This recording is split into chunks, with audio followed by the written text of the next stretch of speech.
प्यारे भाई नमस्कार, स्वागत है आप सभी का आपके अपने चैनल अमन एस क्लासेस में।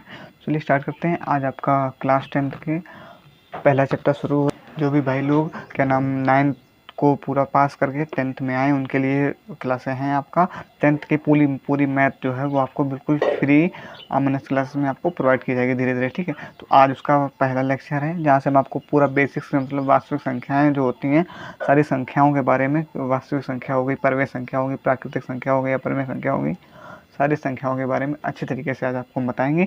और आज से आपकी क्लासेज जो है स्टार्ट हो जाएंगी।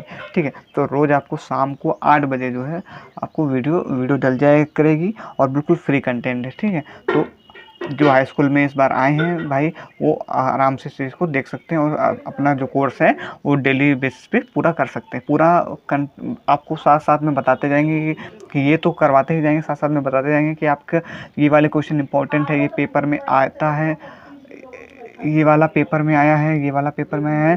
तो इस प्रकार से हम सब कराते जाएंगे। ठीक है, तो चलिए शुरू करते हैं। आप पहला क्या कह रहा है, वास्तविक संख्या। वास्तविक संख्या क्या होती है?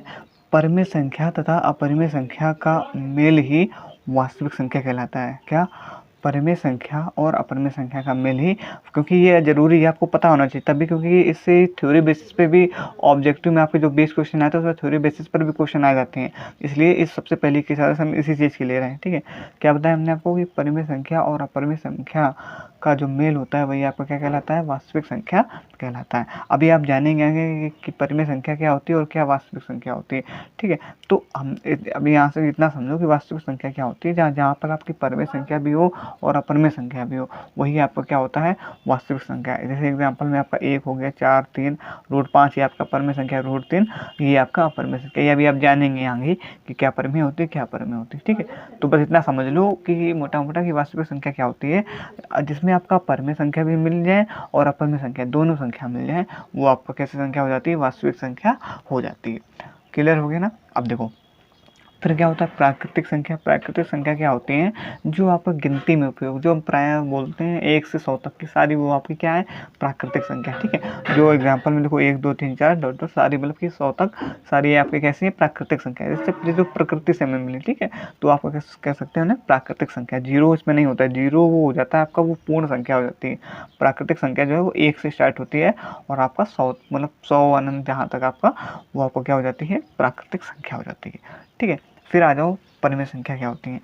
परिमेय संख्या वे संख्या जो, हाँ अब देखो आ गई परिमेय संख्या। परिमेय संख्या क्या होता है ये चीज़ ध्यान से समझना। ठीक है, चाहो तो इन चीज़ को आप स्क्रीनशॉट ले लेना या लिख लो, हमारे हिसाब से तो आप लिख लो और अच्छी तरीके से सब चीज़ों को याद कर लो, क्योंकि अभी जब इससे थ्योरी बेसिस पे जब क्वेश्चन आएंगे तो आप जब आपको सारी चीज़ें पता होंगी तो उसे आप आसानी से हल कर पाएंगे। और पक्का है कि इससे आपका एक क्वेश्चन तो आना ही है और उससे प्लस ही हो सकते हैं, 2 भी आ सकते हैं, 3 भी इससे रिलेटेड क्वेश्चन आ सकते हैं। ठीक है, अब देखो फिर परिमेय संख्या क्या होती है कि वे संख्या जो p/q के रूप में लिखी जा सके जहाँ p और q क्या हो? पूर्णांक। ठीक है, तो परिमेय संख्या जैसे आपका हम लिख दें कोई भी, जैसे 1 हो गया, 2/3 हो गया, 3/5/2 हो गया, ये सारी आपकी कैसी संख्या है? परिमेय संख्या। कुल मिला के जो आपका p/q के मतलब कि अंश बट्टे हर के रूप में जो लिखी जा सके वो आपकी क्या होती है? परिमेय संख्या होती है। और उसकी कंडीशन भी है तथा जो q है वो 0 के बराबर ना हो। अगर q 0 हो जाएगा, जैसे p/q है, अगर हमने जैसे p हमने लिख दिया आपका 2, अगर q 0 हो जाएगा तो फिर ये अनंत बन जाएगा, तो फिर ये परिमेय संख्या कहाँ बची है? तो फिर अपरिमेय संख्या हो जाएगी ना। परिमेय संख्या ये फिर नहीं बचेगी, इसलिए आपका q जो हो वो आपका 0 के बराबर ना हो। ठीक है, बस। और ये आपका क्या हो जाता है, जिसे हम कुल मिलाकर p/q के रूप में लिख जा सकें, वो आपकी कैसी संख्या होती है? परिमेय संख्या होती है। ठीक है, क्लियर हो गया ना? समझ में आ गया ना? अब देख लो अपरिमेय संख्या क्या होती है। अपरिमेय संख्या वो संख्या होती हैं जो आप इसके p/q के रूप में ना लिखी जा सकें। ठीक, अभी हमने यहाँ पर क्या पढ़ा कि परिमेय संख्या क्या होती है? जो p/q के रूप में लिखी जा सके, मतलब कि बट्टे में हम लिख सकें। और अपरिमेय संख्या क्या होती है? जिसे हम p/q के रूप में ना लिख सकें, वो आपकी कैसे होती हैं? वो और ये संख्या अधिकांश, एक चीज़ देखो, ये अधिकांश किसमें होती है? ये संख्याएं अधिकांश रूट में देखने को मिलती हैं। रूट में ऐसी संख्याएं किसमें होती हैं? रूट में देखने को मिलती हैं। जैसे आपका देखो लिखा एग्जाम्पल में, देखो जैसे रूट 3 हो गया, रूट 6 पाई। ध्यान रखना पाई भी आपका क्या है, अपरिमेय संख्या है। वो हम पाई 22/7 हम कुछ करके वो लिख देते हैं, इसका पाई का मान 22/7 लिख देते हैं। अगर इसे हल करेंगे तब भी वो पूरा देखो हल नहीं होगा पूरा। देखो 3.14 हम कह देते हैं, लेकिन वो वहाँ तक लिखे हल नहीं होगा पूरा। देखना हल करना, 7×21 बचेगा 1, ठीक है। फिर 10 लगेगा ना, फिर ये हो जाएगा 10, तो 7×1 = 7, फिर बचेगा 3, फिर 7×28। कभी भी हल नहीं होगा पूरा, बढ़ता जाएगा। 7×28 फिर बचा 2, हो गया 20, फिर 7×14, फिर 6 बचा। तो इस प्रकार से चलता चला जाएगा, ये कभी भी हल ना हो। कुल मिला के मोटा मोटा ऐसा समझ सकते हो आप, अपरिमेय संख्या वो होती हैं जो आपका कभी भी हल ना हो, पूरी हल ना हो। और परिमेय संख्या जो होती है वो जो हल हो जाए पूरी। अब इसे आप बढ़ते जाएंगे 7 तो आता चला जाएगा, ये कभी भी पूरा हल नहीं होगा, ठीक है। मतलब जितना आप हल करते जाओगे आगे हल होता चला जाएगा, ठीक है ना। तो वो आपकी अपरिमेय संख्या होती है। जैसे आपका रोड में हो गए, रूट 3 हो गया, रूट 6, ये आपका कभी हल नहीं होगा, ठीक है। अब जैसे आप ये भी कह सकते हो, अब यहाँ पर आपको, लेकिन यहाँ पे ये चीज़ भी ध्यान रखना, जिसका वर्ग बन जाए वो आपका अपरिमेय संख्या नहीं होगा। जैसे रूट में आपका अगर 4 लिखा है तो ये आपकी अपरिमेय संख्या नहीं है, क्योंकि रूट 4 जो 4 होता है रूट के अंदर, ये इसका 2 का वर्ग होता है। अब जैसे हम कहते हैं रूट 16, तो ये आपका अपरिमेय संख्या नहीं है, क्योंकि ये आपका 4 का वर्ग है। 4 का वर्ग 16 होता है, तो ये आपका, ये भी चीज़ आपको ध्यान रखना है कुल मिला के। और अब ऐसा नहीं कि हमने अगर रूट में कह दिया तो हर जो कुछ भी रूट में लिखा होगा वो सारी अपरिमेय संख्या होगी, नहीं। अगर जैसे हम रूट में 25 लिखा है, ये आपका अपरिमेय संख्या नहीं होगी, क्योंकि 25 जो है वो वर्ग होता है। किसका वर्ग होता है, 5 का, ठीक है। तो ये चीज़ भी आपको ध्यान रखना है। तो ये आपका अपरिमेय संख्या नहीं होगी। मतलब अपरिमेय संख्या वो होती है जैसे रूट, इसे आप इस न किसी का वर्ग होता है, बस इतना आपको समझना है। रूट में लिखा बस वो आपको यहाँ पर ये देखना है कि 3 किसी का वर्ग तो नहीं है, 3 किसी का वर्ग नहीं होता है, 6 भी किसी का वर्ग नहीं होता है। तो ये आपकी कैसी संख्या है, अपरिमेय संख्या है। क्लियर हो गया ना, समझ में आ गया, ठीक। अब देखो आगे बढ़ो। अब आती है आपकी भाज्य संख्या। तो भाज्य संख्या तो आपको पता होगी कि भाज्य संख्या क्या होती है, वे संख्या जो स्वयं और एक को छोड़कर किसी दूसरी संख्या से भी विभाजित हो जाए, ठीक है। भाज्य होती है जो स्वयं और एक को छोड़कर किसी दूसरे से विभाजित हो जाए, वो आपकी कैसी संख्या होती है, भाज्य होती है। और इसी में आपका एक अभाज्य होता है। अभाज्य क्या होता है, जो स्वयं और एक को छोड़कर किसी दूसरे से विभाजित ना हो, वो आगे भी आएगा, ठीक है। अब यहाँ समझो, देखो जैसे भाज्य में जैसे आपका 12 हो गया, ये आपका देखो स्वयं से विभाजित हो जाएगा, 12×12, एक से भी, एक 12 और फिर किससे, 4 से भी विभाजित हो जाएगा, 3 से भी विभाजित हो जाएगा, 2 से भी विभाजित हो जाएगा। तो ये आपका कैसी संख्या हो जाएगी, भाज्य। इसी प्रकार से 10 भी देखो, 1 से तो होएगा ही, अब स्वयं से भी हो जाएगा, और 2 से भी हो जाएगा, 5 से भी हो जाएगा। इसी प्रकार से 20 भी, इसी प्रकार से 25 भी, और इत्यादि ऐसी संख्याएँ आपकी कैसे क्या कहलाती हैं, भाज्य संख्या कहलाती हैं। क्लियर हो गया ना। अब आ जाओ अभाज्य संख्या क्या होती है। तो अभाज्य संख्या अभी हमने आपको बताया, क्या बताया हमने, कि वे संख्या जो स्वयं और एक को छोड़कर किसी दूसरी संख्या से ना कटे, ठीक है, ना विभाजित हो, वो आपकी कैसी होती हैं, अभाज्य संख्या होती हैं। अब देखो जैसे 2 है आपका, 2 एक को और स्वयं को छोड़कर बताओ किसी से कटेगा, एक 2 नहीं 2 और 2 एकम 2, और किसी से भी जो है वो 2 नहीं कटेगा। इसी प्रकार से आपका 3 है, 3 भी स्वयं और एक को छोड़कर किसी दूसरी संख्या से नहीं कटेगा, 7 भी नहीं कटेगा, 19 भी नहीं कटेगा। तो ये सब आपका कैसी संख्या हो जाती है, अभाज्य संख्या हो जाती है। जो स्वयं और एक को छोड़कर किसी दूसरे से ना कटे वो क्या होती हैं, आपकी अभाज्य संख्या होती हैं। जो स्वयं और एक को छोड़कर किसी दूसरी संख्या से भी कट जाए वो आपकी क्या कहलाती है, भाज्य संख्या कहलाती है। क्लियर हो गया ना, समझ में आ गया। अब देखो इसी प्रकार से अब आगे पूर्ण संख्या। अब पूर्ण संख्या किसे कहते हैं, पूर्ण संख्या देखो, तो पूर्ण संख्या वे संख्या होती हैं जो 0 से शुरू हो। देखो पूर्ण संख्या और प्राकृतिक संख्या में थोड़ा सा ही अंतर है, मतलब अभी बस इतना अंतर समझो कि पूर्ण संख्या ये आपका अनंत तक जाती हैं, और ये आपका अनंत तक वो भी जाती हैं, और ये लेकिन ये 0 पूर्ण संख्या 0 से शुरू होती है, और जो प्राकृतिक संख्या है वो आपका 1 से शुरू होती है ऊपर, ठीक है। तो जो पूर्ण संख्या है वो 0 से स्टार्ट होंगी, क्योंकि नाम ही है पूर्ण, तो मतलब 0 से शुरू होगी और अनंत तक जाएंगी। लेकिन जो प्राकृतिक संख्या होंगी वो आपका 1 से शुरू होगी, ठीक है, ध्यान रखना, 1 से शुरू होगी और आपका अनंत तक जाएगी, ठीक है। क्लियर हो गया ना, यहाँ तक सारी बातें क्लियर हो गई।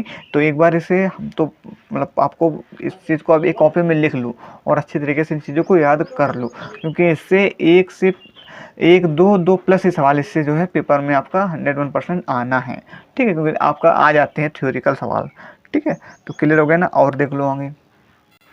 अब देखो, अब आती है आगे आपका, हमने वहाँ आगे पीछे पूर्ण संख्या तक देख लिया, अब आती है पूर्णांक।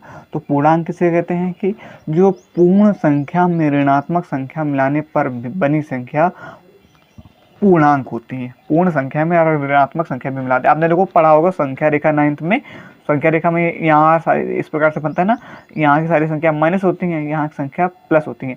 तो यही जो ये पूरा जो होता है यही आपका पूर्णांक हो जाता है। ठीक है, यहाँ सारी माइनस की संख्या और ये आपका प्लस, मतलब जिसमें माइनस और प्लस दोनों संख्या आ जाए, माइनस और प्लस की दोनों संख्या का योग ही आपका क्या कहलाता है? पूर्णांक कहलाता है। क्या कहलाता है? पूर्णांक कहलाता है। ठीक है, क्लियर हो गया ना, समझ में आ गया। अब यहाँ पर आपको देखो सम संख्या और विषम संख्या भी आपको पता ही होगा। तो विषम संख्या क्या उदाहरण आपको हम ऐसे बता दो कि विषम संख्या जैसे सॉरी सम संख्या जैसे आपका 2 हो गई, सम है 4, कुल मिला के जो 2 से कट जाए, ठीक है, वो आपका सम संख्या। 8 हो गई, 9 हो गई, सॉरी 9 नहीं 10 हो गई, ये सारी कैसी संख्या हैं? सम संख्या।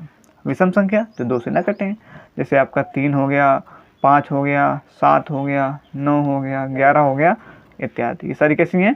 विषम संख्या। यहाँ पर भाज्य देखो, भाज्य में क्या होता है कि वो इस संख्या से कट जाएंगे, मतलब कि विभाजित हो जाती हैं और किसी दूसरी संख्या से भी। लेकिन विषम में क्या होती है, जो सिंपल से इतना याद रखो, सम संख्या क्या होती है? जो 2 से कट जाए, विषम संख्या जो 2 से ना कटे। क्लियर हो गया ना? चाहो तो यहाँ पर लिख भी सकते हो। अब सम संख्या क्या होती है? जो 2 से विभाजित हो जाए, विभाजित हो जाए। और विषम संख्या क्या होती है? जो 2 से विभाजित ना हो। ठीक, क्लियर हो गया ना? तो इन चीज़ों को आपको अच्छी तरीके से समझ लेना है। आप चाहो तो इसे कॉपी में सबसे पहले जो आप हाई स्कूल की कॉपी बनाए फिर सबसे पहले इस चीज़ को लिख लीजिएगा, उससे 1-2 बार रट लीजिएगा, अच्छी तरीके से समझ लीजिएगा, तो आपको इनमें कभी भी दिक्कत नहीं होगी। वैसे ये बेसिक चीज़ें हैं, आपने 9th में, जब हमने 9th में भी शुरू किया था तब भी सारी चीज़ें पहले आपको पढ़ाई थी, फिर उसके बाद आगे स्टार्ट किया था, क्योंकि ये बेसिक है, ये आपको पता होगी, संख्या के बारे में पूरे नॉलेज देता है। अगर ये आपको पता है तो आगे के सवाल जो है वो आपको अच्छे समझ पाओगे। जैसे हम बोल देंगे कि एक परमेय संख्या लिखो, तो आपको पता होगा कि परमेय संख्या ये होती है। अपरमेय संख्या बोल देंगे तो ये आपको पता होगा कि अपरमेय संख्या ये होती है। ठीक है, तो तब आपको थोड़ा आसानी भी होगी समझने में। तो ये बेसिक चीज़ें हैं। अब फिर देखो आगे, अब यहाँ पर देखो एचसीएफ और एलसीएम के बारे में थोड़ी जानकारी दे देते हैं, क्योंकि ये आपका इससे सवाल रिलेटेड आ जाएंगे। तो एचसीएफ आप जानते होंगे, एचसीएफ में क्या होता है? जो आपका उभयनिष्ठ, जैसे कोई 2 संख्या दी, 2, 3 जो भी दी, हम 2 मान के चल रहे हैं, जैसे आपकी कोई 2 संख्या है, जैसे हम मान लें 8 और 12। ठीक है, इनमें जो आपका कॉमन आ जाए, दोनों संख्या में जो आपका कॉमन आ जाए वही आपका एचसीएफ कहलाता है। बताओ इसमें क्या कॉमन है? 8 और 12 में 4 कॉमन आ रहा है ना, देखो 4 इसमें भी कॉमन हो जाएगा, 4 से कट जाएगा, इसमें भी 4 कॉमन हो जाएगा, तो इसका एचसीएफ क्या हो जाएगा? 4। तो मतलब एचसीएफ में क्या होता है? 2 संख्या में जो आपका उभय मतलब कॉमन आ जाए, दोनों में जो, ऐसा समझो या तो दोनों से कट जाए या दोनों में जो कॉमन आ जाए, वही आपका क्या कहलाता है? एचसीएफ कहलाता है। क्लियर हो गए ना? समझ में आ गई बात? ठीक है, तो वही आप, अब जैसे 6 और 28 का हमें एचसीएफ निकालना है, ठीक है, और इसे हम एचसीएफ निकालना है, तो आप या तो ऐसे डायरेक्ट कर सकते हो, अगर डायरेक्ट आपको ना समझ में आए तो आप इसे ऐसे भी निकाल सकते हो। गुणनखंड विधि तो आपको पता ही होगी। तो गुणनखंड विधि इस प्रकार से 6 और 28 का अलग अलग लासा ले लो। 6 का लासा लोगे तो क्या हो जाएगा? 2 3 6 और फिर 3 एकम 3 3 एकम 3। ठीक, इस प्रकार से 28 का ले लो, आपका 2 एकम 2, 2 चौको 8 और 2 7 14, 7 एकम 7। ठीक, इस प्रकार से। अब इसमें जो कॉमन हो जाएगा वही आपका लासा हो जाएगा। देखो यहाँ से लिख लो 6, ये तो पता ही होगा, हमने 9th में भी पढ़ा होगा 6 और 28 का। तो 6 का क्या? 2 गुणा में 3 और 2 गुणा में 2 गुणा में 7। ठीक, यही तो होता है एचसीएफ में, ऊपर भी जैसे हमने बताया था। अब देखो अभी इसका भी आपको 8 और 12 का भी हम एग्जाम्पल ऐसे करके बता देंगे। ठीक है, तो देखो यहाँ से देखो 2 कॉमन हो जाएगा, तो इसका एचसीएफ क्या हो जाएगा? 2 हो जाएगा एचसीएफ। ठीक, क्योंकि इसमें से 2 ही कॉमन है, 2 से कट जाएगा, 2 3 6 और ये 2 से ये भी कट जाएगा, तो इसमें 2 कॉमन है, यही आपका 2 एचसीएफ भी हो जाएगा। ठीक है, अब देखो ये वाला सवाल आपको 8 और 12 का देखो एचसीएफ 4 आएगा, हम आपको ऐसे करके भी दिखा देते हैं इस प्रकार से। देखो ध्यान से, जैसे हमें 8 और 12 का एचसीएफ निकालना है, 8 कामा इससे देख लो 12 का एचसीएफ। ठीक है, अगर आपको ऐसे ना समझ में है तो आप ऐसे कर सकते हो, ज़्यादा टाइम नहीं लगेगा, थोड़ी देर का है। देखो दोनों का अलग अलग गुणनखंड कर लो। गुणनखंड तो आता ही होगा, 2 चौको 8 और 2 दूनी 4, 2 एकम 2। इसी प्रकार से 12 का अलग से कर लो, 2 छीं 12, 2 तीन 6 और 3 एकम 3। ठीक, अब इन्हें यहाँ पर लिख लो। ऐसे भी लिख सकते हो 8 का HCF और 12 का HCF, 2 गुणा में 2 गुणा में 2, यहाँ पर आपका 2 गुणा में 2 गुणा में 3। ठीक, अब देखो यहाँ से ये कॉमन हो गया है, यहाँ से ये वाला ये दोनों में कॉमन हो, मतलब जो दोनों में कॉमन हो जाए वही आपका उनको यहाँ लिखो, और ये 2 दूनी 4, यही आपका इसका क्या हो जाएगा, HCF हो जाएगा। ठीक, और हमने भी 4 ही निकाला था। ठीक, क्लियर हो गया ना। तो आप इस प्रकार से ये आपका HCF निकालने की विधि होती है। ठीक है, गुणनखंड करना होता है, फिर वहाँ से देखना होता है जो कॉमन हो। कुल मिला के HCF की परिभाषा ये होती है, दो कोई भी संख्या उनमें जो कॉमन हो, जो उभयनिष्ठ है, वही आपका क्या हो जाता है, HCF हो जाता है। क्लियर हो गया ना। अब देखो, अब LCM में आ जाओ। LCM क्या होता है? LCM तो और भी सरल है। LCM में बस इसका जो गुणनखंड होता है, जैसे हमें 8 और 20 का LCM निकालना होता है, आपने पढ़ा होगा 9th में, लेकिन एक बार फिर से समझा देते हैं कि 8 और जैसे 20 का LCM निकालना, तो आप डायरेक्ट अलग अलग करके भी निकाल सकते हो या डायरेक्ट भी निकाल सकते हो। डायरेक्ट कैसे? जैसे अब यहाँ पर हमने अलग अलग निकाला था, अब वैसे यहाँ से आप डायरेक्ट ऐसे निकाल सकते हो 8 और 20 दोनों। और भी संख्या अगर इसमें ऐड हो जाएंगी, जैसे और ज़्यादा संख्या आ जाए, तो भी आप इसका ऐसे निकाल सकते हो। कर लो, 2 से कटेगा। सबसे पहले आपको 2 से काट कर देखना है। अगर मतलब संख्या इस प्रकार से कटती है, जैसे आप आज 2 फिर 3 से कटेगी, फिर आपको मतलब काट करते देखते जाना किस किस से। अगर सबसे पहले 2 से काटना है, 2 से न कटे फिर 3 से काटो, 3 से न कटे फिर 5 से काटो, 5 से न कटे फिर 7 से काटो। तो ऐसे आपको देखते जाना है। ठीक है, अब देखो जैसे 2 से कट रहा है तो 2 से हमने काटा, 2 चौको 8, फिर ये भी कट जाएगा। फिर 2 से कट रहा है ना, तो फिर 2 से काटो। ये आपको तब समझ में आने लगे जब आप इसकी प्रैक्टिस काफ़ी सारे सवालों में कर लोगे, तो आपको अच्छी तरीके से गुणनखंड वैसे आप अधिकतर लोगों को सबको आता ही होगा। ठीक है, अब फिर 2 से कट जाएगा, 2 एकम 2 और 5। फिर इसके बाद ये किससे कटेगा, 5 से, 5 एकम 5, 5 एकम 5। बस अब इनको आपको गुणा कर देना, गुणा करके लिख दोगे, ये आपका क्या हो जाएगा, LCM हो जाएगा। 2 दूनी 4, दूनी 8, 5 40। तो 8 और 20 का LCM कितना हो जाएगा, 40 हो जाएगा। ये आपका आंसर हो जाएगा। क्लियर हो गया ना। तो LCM तो और भी सरल है, HCF मतलब सरल दोनों है। ठीक है, बस यहाँ पर थोड़ा आपका कॉमन का देखना पड़ता है, यहाँ से आपको डायरेक्ट गुणा करके लिख दो। ठीक, तो अब इसको थोड़ा अलग अलग करना होता है। इसमें आपको एक में डायरेक्ट में कर सकते हो। अब तो ये 8 और 20 का क्या नाम, LCM क्या आ गया, 40 आ गया। ठीक है, इसमें सारे आपके जुड़ जाते हैं। तो ये आपका LCM हो गया। अब देखो एक और आता है और पेपर में भी मतलब क्वेश्चन, ये भी क्वेश्चन आता है, ये 1 या 2 क्वेश्चन इसके भी आते हैं। 1-2 क्वेश्चन 101% आपको पेपर में इस जो आपको बताने जा रही है वाला सूत्र, इससे 1 या 2 क्वेश्चन 101% आप लिख कर रख लो, आपका पेपर में आना है। ठीक है, या तो आपका ऑब्जेक्टिव में आ जाए या 2 नंबर में आ जाए। ठीक है, देखो ध्यान से क्या कह रहा है कि HCF और LCM के बीच में संबंध, 2 धनात्मक पूर्णांक A तथा B के लिए HCF और LCM के बीच में संबंध क्या होता है कि A, B मतलब कोई 2 संख्या हैं, उनका HCF इंटू वो जो 2 संख्या उनका LCM, और इज इक्वल में क्या होता है, पहली संख्या इंटू दूसरी संख्या। ठीक, समझ में आ गया ना। अब देखो इससे ना समझना तो आप सूत्र से, अब ऐसे सवाल में आपका आएगा। ठीक है, ये सवाल आया हुआ अभी 2025 में, ये सवाल आपका एक सेट में आया हुआ है।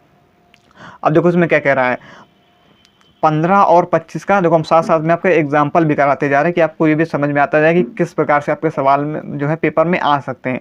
ठीक है, देखो क्या कह रहा है कि अब ये आपको सूत्र पता चल गया। तो सूत्र क्या हमने बताया आपको कि आपका सूत्र दिया होगा, मतलब कि सूत्र मोटा मोटा वैसे समझ सकते हो कि पहली संख्या इंटू पहली संख्या का दूसरी संख्या का HCF इंटू पहली संख्या का दूसरी संख्या का LCM इज इक्वल टू पहली संख्या इंटू दूसरी संख्या। अब देखो यहाँ पर दिया गया है कि 15 और 25, तो ये आपकी पहली संख्या हो गई और ये आपका दूसरी संख्या हो गई। ठीक है, का HCF हमें 5 दिया गया है, तो उसका LCM बताना है। बस यही वाला सूत्र लगा दो। देखो हमने क्या बताया था आपको कि 15 और 25 इनका दोनों का आपको HCF पता है, हमें 5 दिया गया, तो यहाँ पर डायरेक्ट हम HCF लिख दें, या ऐसे देखो 15 और यहाँ पर हम थोड़ा आपको पूरा विधिवत लिख के दिखा देते हैं। 15 और 25 का पहले HCF इंटू 15, ये संख्या है ना दोनों, 15 और 25 का LCM ठीक है, इंटू दोनों संख्या 15 इंटू 25। समझ में आ गया ना, 15 इंटू 25। अब देखो 15 और 25 का एचसीएफ हमें कितना दिया गया था, 5। हमें एलसीएम निकालना है, तो हमें एलसीएम यहाँ पर लिख दो, इसका एलसीएम हमें निकालना है इंटू, और ये 15 गुणा में 25, बस। अब इसको बस हल कर लो। अब ये 5 गुणा में ना इधर आएगा तो भाग में हो जाएगा, तो बस 5 चाहे 15, 25 चाहे 75, तो इसका एलसीएम कितना आ जाएगा, सॉरी 75 आ जाएगा।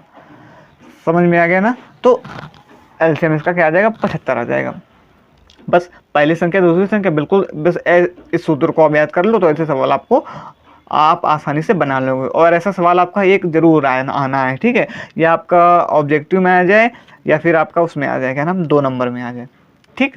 और ये बदल के भी पूछ सकता है। यहाँ पर देखो, यहाँ पर इसने एलसीएम पूछा, ये आपका एचसीएफ भी पूछ सकता है। ये आपसे पहली ये एचसीएफ और एलसीएम दे करके पहली संख्या भी पूछ सकता है। एचसीएफ और एलसीएम दे करके दूसरी संख्या, मतलब पहली संख्या दे दे और एचसीएफ भी दे दे, एलसीएम भी दे दे, दूसरी संख्या भी पूछ सकता है, मतलब ये कुछ भी पूछ सकता है। तो इसलिए आपको सूत्र जरूर मतलब कि पता होना चाहिए। सूत्र क्या होता है, ऐसे भी कह सकते हो आप कि पहली संख्या इंटू दूसरी संख्या इज इक्वल टू पहली संख्या और दूसरी संख्या का एचसीएफ और इंटू में पहली संख्या इंटू दूसरी संख्या का एलसीएम।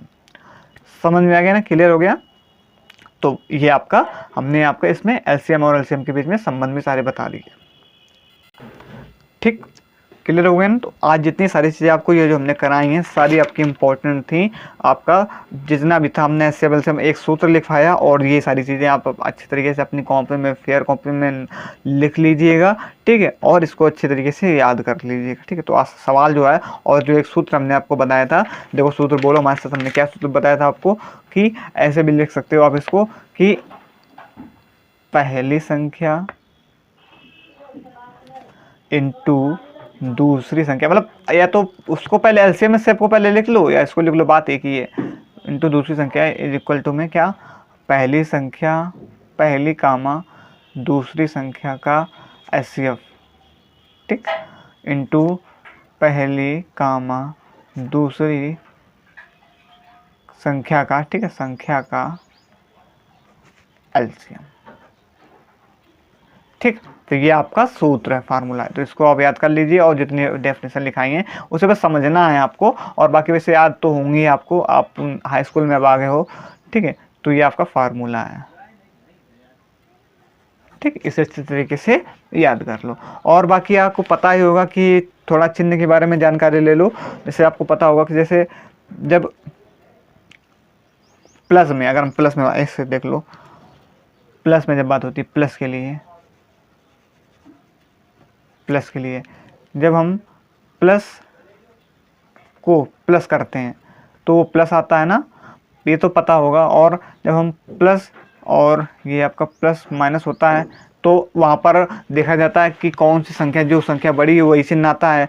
अब जैसे आपका माइनस और माइनस को जब हम प्लस करते हैं तो वहाँ पर क्या आता है, आपका माइनस आता है, ठीक है। संख्या जुड़ती है लेकिन चिन्ह किसका आता है, माइनस का आता है, लेकिन संख्या क्या हो जाती है, जुड़ जाती है।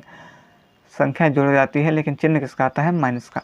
प्लस प्लस प्लस हो जाता है, प्लस में प्लस माइनस माइनस हो जाता है, माइनस माइनस माइनस हो जाता है, लेकिन संख्या जो होती है, मतलब कि चिन्ह माइनस का आता है लेकिन संख्या दोनों आपस में क्या हो जाती हैं, जुड़ जाती हैं, ठीक है। अब इसीलिए इसी प्रकार से गुणा के लिए समझ लो, ठीक है। थोड़ा आज बेसिक क्लास थी और ये सारी चीज़ें इंपॉर्टेंट, ऐसा नहीं कि हम फालतू करा रहे हैं, सारी चीज़ें इंपॉर्टेंट हैं, ठीक है। अब जैसे गुणा के लिए, जैसे गुणा में क्या होता है, गुणा के लिए भी सेम होता है, प्लस प्लस वो तो प्लस ही हो जाता है, और जैसे आपका प्लस इंटू में माइनस है तो आपका माइनस चिन्ह आ जाएगा। लेकिन यहाँ पर ये जब माइनस इंटू माइनस होता है तो ये आपका प्लस हो जाता है, ठीक है। गुणा में जब माइनस इंटू माइनस हो जाता है तो ये प्लस हो जाता है। प्लस माइनस चिन्ह अगर ऐसा समझ सकते हो कि चिन्ह अगर विपरीत है गुणा में तो आपका वो माइनस आएगा, चिन्ह अगर समान है तो वो आपका प्लस आएगा। ये गुणा के लिए नियम है ये, ठीक है। तो इस प्रकार से आप इस चीज़ को समझ सकते हो। क्लियर हो गया ना। तो आज हमने आपका इंट्रोडक्शन संख्या पद्धति जो आपका चैप्टर था, चैप्टर 1 वास्तविक संख्या, रियल नंबर जिसे हम बोल सकते हैं, तो इंट्रोडक्शन अच्छी तरीके से करा दिया है। तो आशा करेंगे अच्छी तरीके से आपको समझ में आ गया होगा। और ये आप जुड़ सकते हैं बिल्कुल, क्योंकि आपका होली भी त्यौहार भी हो गया, आप अच्छी तरीके से आप इससे जुड़ सकते हैं। और रोज़ आपका 8 बजे क्लास जो है अपलोड हो जाया करेगी 8 PM पर, ठीक है। और बिल्कुल फ्री है और ठीक है, बिल्कुल फ्री है। रोज़ आपका पूरा कोशिश करेंगे कि लास्ट तक आपको इसमें पूरे हाई स्कूल की जो मैथ है पूरी ख़त्म हो जाए। ठीक है, अगर कोई दिक्कत नहीं आती है तो ठीक है। तो अब आप लोग रोज़ जुड़ते रहिएगा। और अगर वीडियो अच्छी लगी तो वीडियो में कोई भी मतलब आपको कुछ दिक्कत हो रही, कुछ ना समझ में आ रहा हो या कोई सुधार करने की ज़रूरत हो तो हमें आप कमेंट में बता सकते हैं। और वीडियो अगर अच्छी लगी हो तो वीडियो को लाइक कर दीजिएगा। और आज के लिए इतना ही रखते हैं, मिलते हैं कल फिर किसी दूसरी वीडियो में। तब तक के लिए जय हिंद, जय भारत।